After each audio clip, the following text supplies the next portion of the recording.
রাহেলা, ওই যে শুনতে পাচ্ছেন, একটা কেউ আমার খালাকে ডাকছে। উনি হচ্ছেন আমার খালু। খুব বড় কষ্ট হচ্ছে, আমি বেকার। একটু কান পেতে শুনি উনি কি বলছেন। তোমার আদরের বোনের ছেলে কি ঘুম থেকে উঠেছে? এখন বাজে কটা? 11টা। ঘুমাবে না? ঘুমাবেই তো। সারাদিন ভবঘুরের মতো ঘুরবে, খাবে। খালার বাড়ি আছে, খালু কিছু বলে না। জিজ্ঞেস করলে আমি তো ট্রাই করছি খালু। ট্যাক্স আমরা বুঝি না, আমরা চাকরি করি না। ওকে নিয়ে আসলাম, বললা ছেলেটার বাবা মা নাই, এটি ওকে বাবার মতো আদর যত্ন করি নাই, ওরা পড়াশোনা করাইছি না। দেখ ঘোর, কোনো ট্রাই নাই। ভবঘুরে একটা বেকার ছেলে আমি কোনোভাবে সহ্য করতে পারছি না। কিভাবে পরের উপর খায়, পরের উপর ঘুমায়, সহ্য করতে পারছি না। আচ্ছা, ওর শরীরটা খুব খারাপ। শুনো, ওর কানে ডাক, শুনে একটা আক্কেল হোক। কোনো কিছু হলে তো ওর পক্ষে কথা বলো। ওর জ্বর আসছে, ওর এই সমস্যা, এটা হচ্ছে অবস্থা খারাপ করে। আমি গেলাম, আস্তে রাত হবে। এই যে ম্যাডাম, লোকজন দাঁড়ায় আছেন কেন? এখানে বসেন, আসেন আসেন। কাল হইতে পারে, আমার মনটা কিন্তু অনেক ভালো। ও নাম্বার থেকে দেওয়া যায়? ভাবি বল, ভাবি কিসের আপু? ভাবি ভাবি ভাই এখানে আরো না হচ্ছে একটা মেয়ে এরকম একটা এই যে ছেলেগুলো কথা তো বলতে পারলাম না ওদেরকে। তুমি কি কর কথা আমাকে শুনিয়েছো এতক্ষণ? হ্যাঁ, বলিও না আমাকে কি কি বলেছে। ফাইন, তোমাকে আমি আপ কেন দেরি হয়েছে না বলতে হবে না, because I know your lame পুরান অ্যান্সার। বাস পায় নাই, লেগুনা পায় নাই, অনেক জ্যাম ছিল, রাইট? তোমাকে আমার সহ্য হচ্ছে না। আমি গেলাম। সরি, আমি তোমার জ্বর অনেক, তুমি আমাকে বলবা না?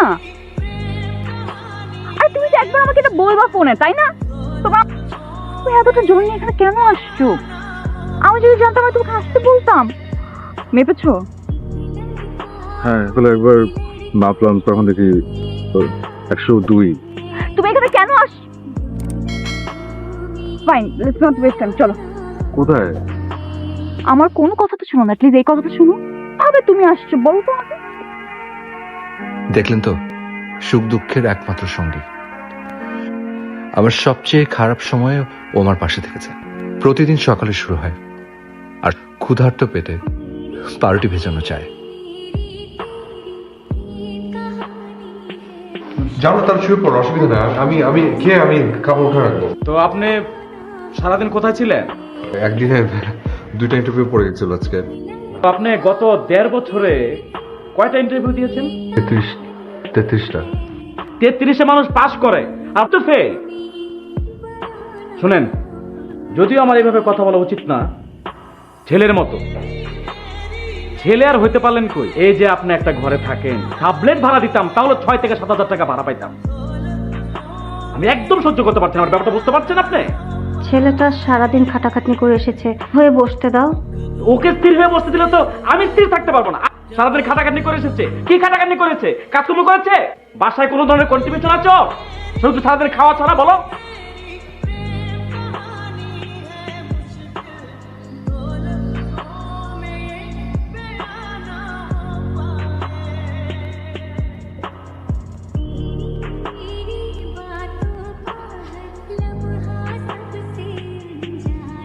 আমি তোমার বাবাকে গিয়ে কি বলবো?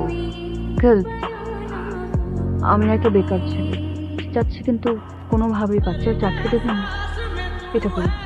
উনি চাকরিও দেবে? অফকোর্স এটা বলবা না, কথা রেজাল্ট খারাপ ছিল, তোমার মধ্যে যে একটু কনফিডেন্স নেই, তো আমি আগেই তাকে বলে দিয়েছি। তো তোমার গিয়ে রিপিট করার কোনো দরকার নেই। সুন্দর মতো পরিপাটি হয়ে, প্রেজেন্টেবল হয়ে বাবার সাথে দেখা করো।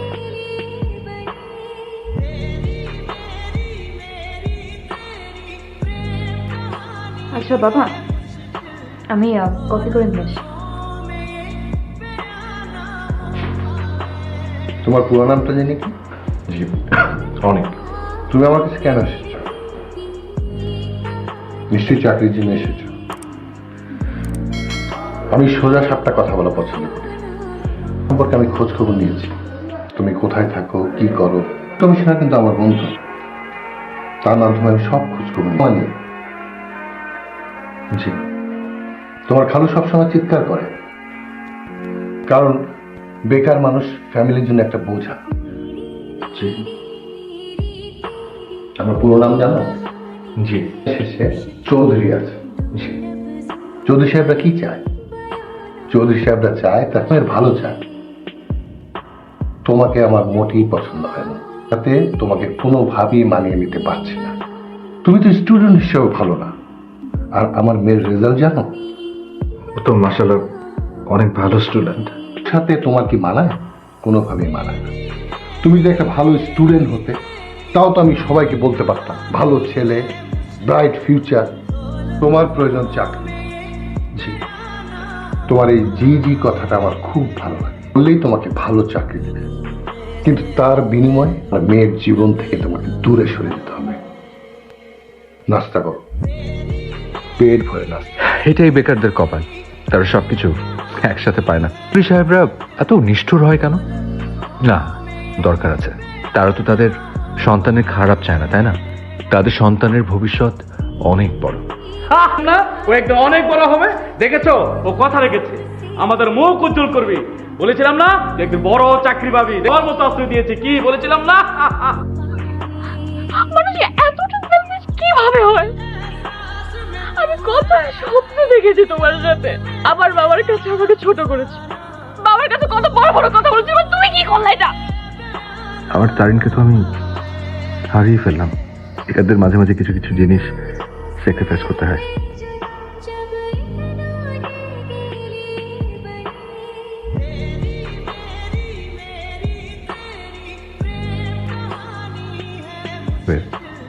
অনেকদিন কেটে গেল।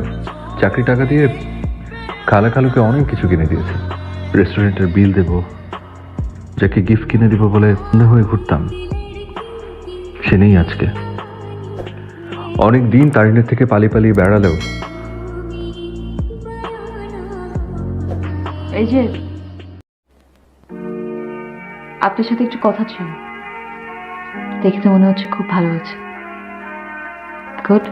এ কারণে আশা এটা দিতে খুলে দেখুন। খুলে দেখবেন না? আমি মুখে বলে দিই, 18 তারিখ আমার বিয়ে, এক্স গার্লফ্রেন্ডের বিয়ে। আপনার টেনশন করতে হবে না আমাকে নিয়ে, কষ্টে আছে কিনা। আর আপনাকে কেউ জ্বালাবেও না কেউ। তার মানে হচ্ছে আপনি মুক্ত। বিয়ের ভেনিউ, টাইম সবকিছু দেওয়া আছে। আর হ্যাঁ, আপনি ভালো থাকবেন, নিজের লাইফ, নিজের ফ্যামিলি এসব দিয়ে খুব ভালো থাকবেন।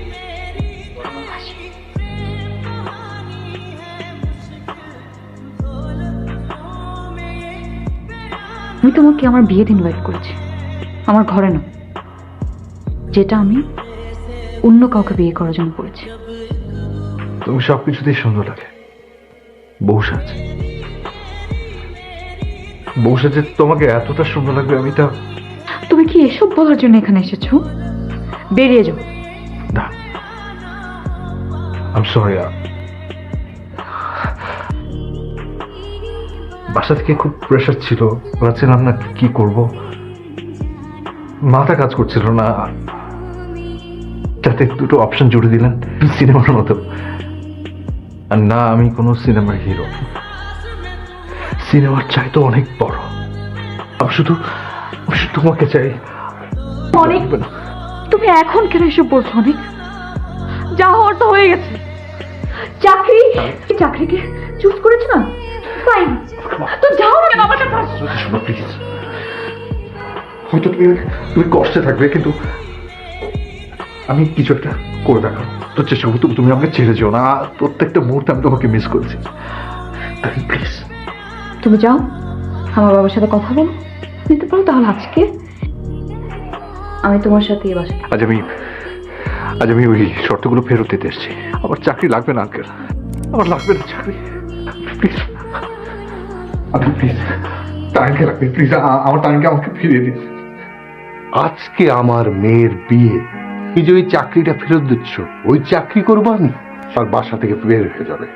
Get lost. আমি টাইমকে ছাড়া বাঁচবো না আঙ্কেল, আমার চাকরি লাগবে না, ফিরিয়ে দিন প্লিজ। তুমি কি ছোট করতে চাচ্ছ? আমার মান সম্মান নষ্ট করার জন্য তুমি আমার বাসায় এসেছো। তারিনকে অসম্মান করার জন্য তুমি আমার বাসায় এসেছো। আমি তোমাকে হেল্প করিনি, তোমাকে চাকরি দেয়নি। কাছে হাত জোর করে রিকোয়েস্ট করছি, আমাদেরকে এভাবে অসম্মানিত করো না প্লিজ। হাত জোর করতে হবে না, আমি চলে যাচ্ছি।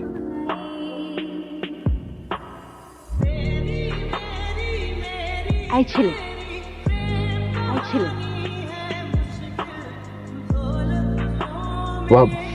বাবা, আমি জানি যখন তোমাকে ব্রেকফাস্টের জন্য বাসা নিয়ে এসেছি, তোমাকে আমার মোটেই পছন্দ হয়নি, তোমাকে কোনোভাবেই মানিয়ে নিতে পারছি না।